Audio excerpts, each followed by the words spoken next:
zacu twiremera umunezero tananira babiri bakundana na buryarya basangira kabisi n'agahiye bagakabya inzozi mw'isi biremeye.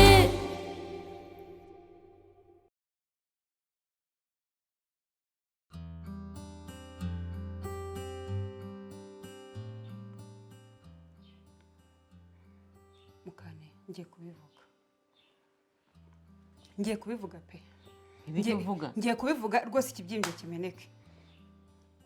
Ugomba kubwiza mama wawe ukuri kuko rwose nutamubwira ntago muzakiranuka. Ugomba kubivuga ikiba kikabi rwose ngiye kubivuga rwose. Mukane niba icyo utambwira Mukane niba icyo utambwira Kibondo wambwije ukuri kuko niyo gukomeza kukurenganya.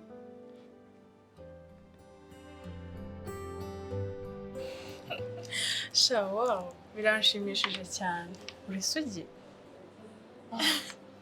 N'ubwa mbere umva biratangaje kubona muri iki gihe umukobwa umeze nkawe ukiri isugi kuko uba usanga umuntu afite nyine umuhungu w'inshuti ugasanga wagiye kumusura waraye ejo bundi waraye ejo bundi nuko ukaba wakubita ko umweru ukiriyo ariko wowe uracyari isugi.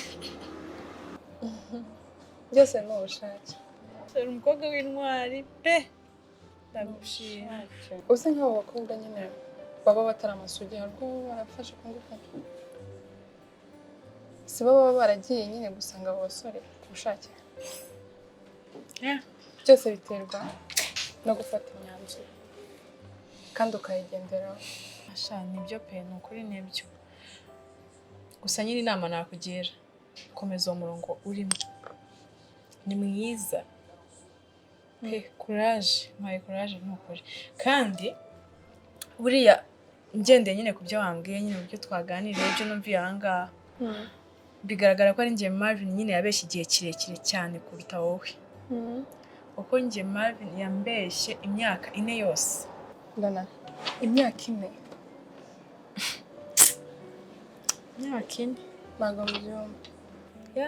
Umva uko bimeze pe urangiye nari igihe cy'ukwezi kumwe konyine Marvin nkaba namaze kumenya ibyo byose nabishyize gutya ku murongo ubundi nkahita mukatira kuko Marvin namaze kumukrasa muri cya cyiciro cy'abagabo hungu. Ushatse kuvuga iki umugabo hungu?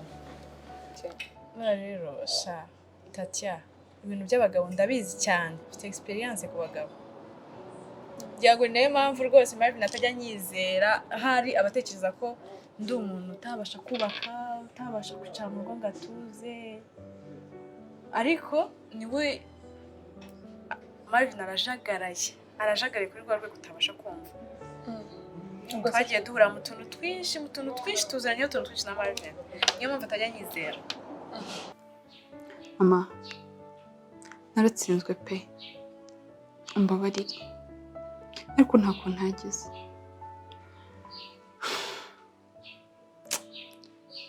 Narananiwe igira ntago kinkunda.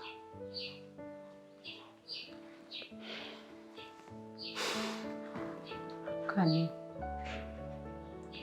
nanjye nicyo cyanzanye hano ndagira ngo twicare hasi ushyitse umutima hamwe dushaka igisubizo.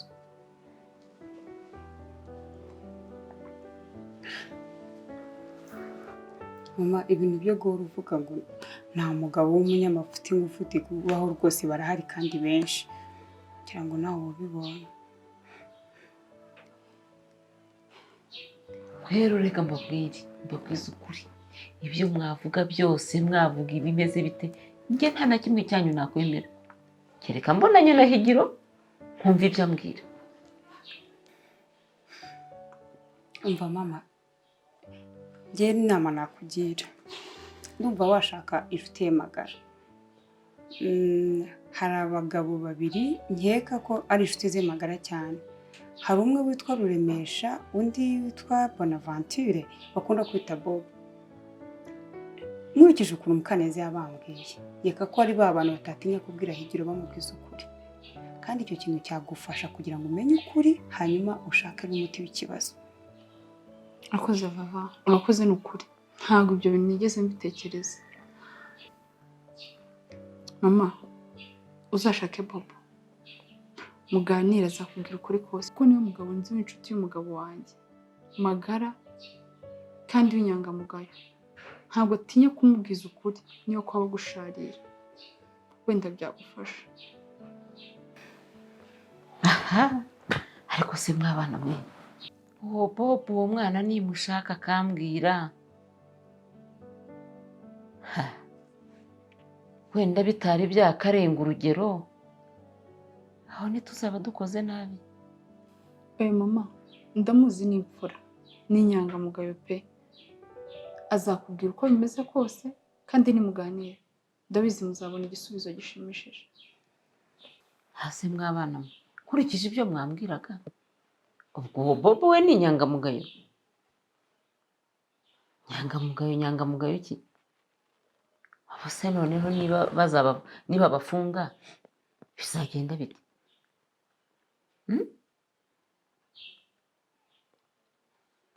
Yemwe bana, mureke tubishyire mu maboko ya Nyagasani, naho ubundi. Wow. Marvin ngo ni umugabo w'umuhungu. Yeah. Ntabwo nari mbizi. Ubuse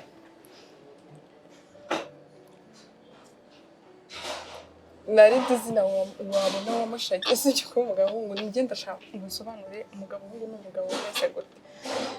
Ubundi abagabo nabashyize mu byiciro bine. Icya mbere hari umugabo w'umuhungu nyine nka Marvin.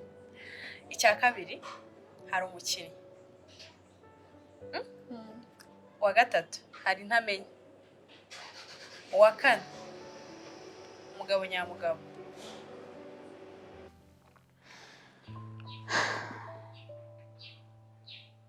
Yewewe, Higiro, umudiyakoni koko yavamo umujura? Ariko njye mfite amakuru yuko ari byo bintu yakoraga na mbere yuko ashakana na Mukaneza. Ni uko nyine tutigeze tubimenya mbere ngo wenda tube twamubuze, ariko ayo makuru ndayafite pe. Ceceka wa mwana we. Yewewe, umuntu ni mugari koko. Higiro yakwiba koko akaba umujura? Mukane, uko byagenda kose, byabirinduka byazamuka, ugomba kwihangana ugakomera. Ntabwo ari rwo rugo rufite ibibazo rwonyine. Reba mama, ntakumva ntageze, ariko sinzi. Hangana Mukane, ndatashye ariko ntahanye agahinda.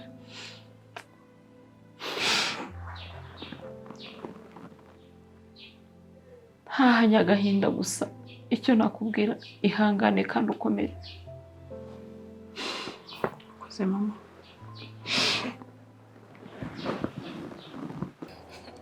Sha rero mufati muri abantu batajya bavuga bihuse cyangwa bavugireho, bazaba nk'aba bandi wa mugani w'Abanyarwanda bacingwa akarenza umuntu akarushaho amagara.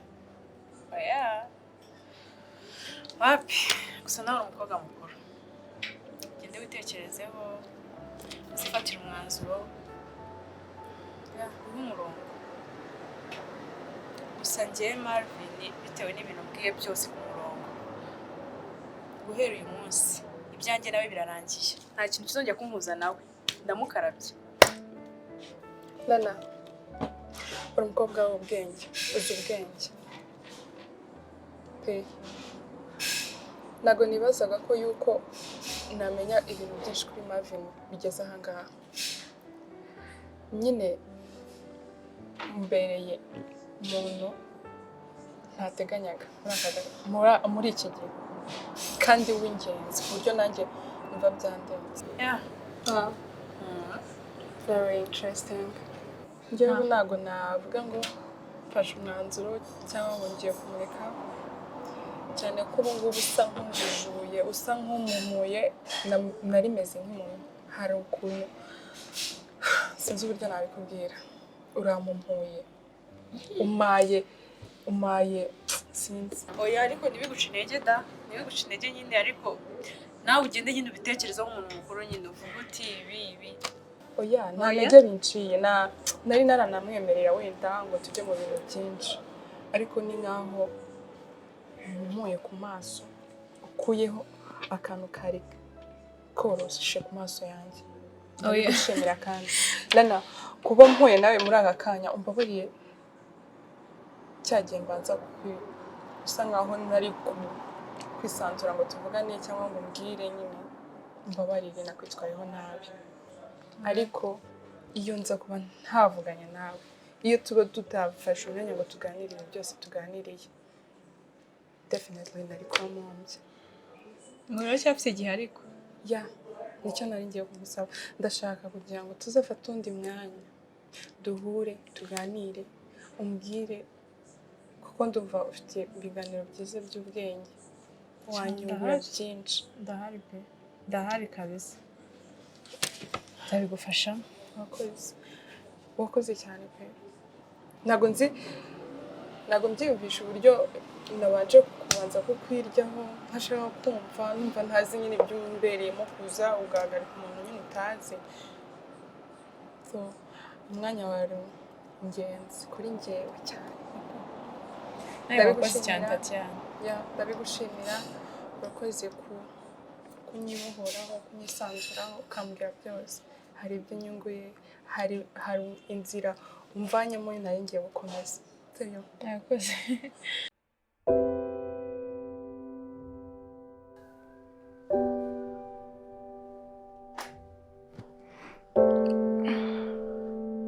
Divi, uzi ko saa 11 zigeze?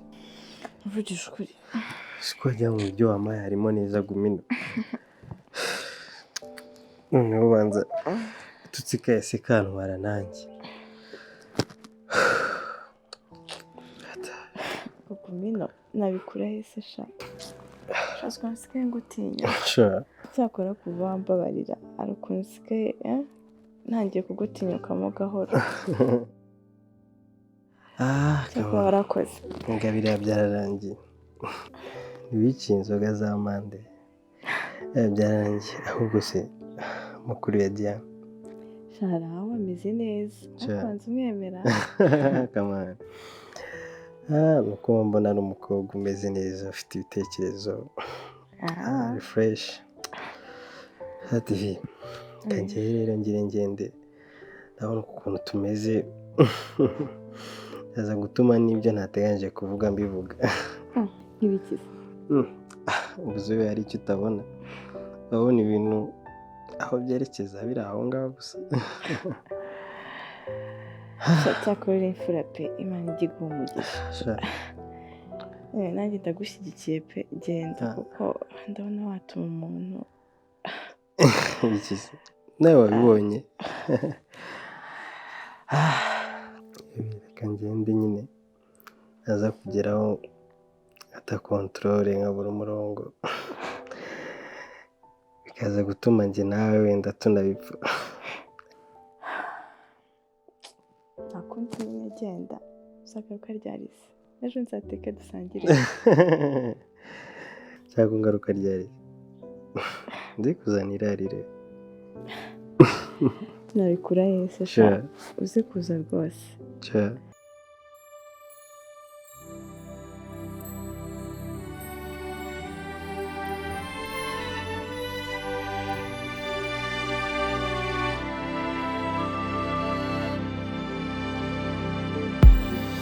Ni wowe rukundo nari ntegereje, uzahora uri ibyishimo byanjye. Jani ndagukunda, Jani. ndagukunda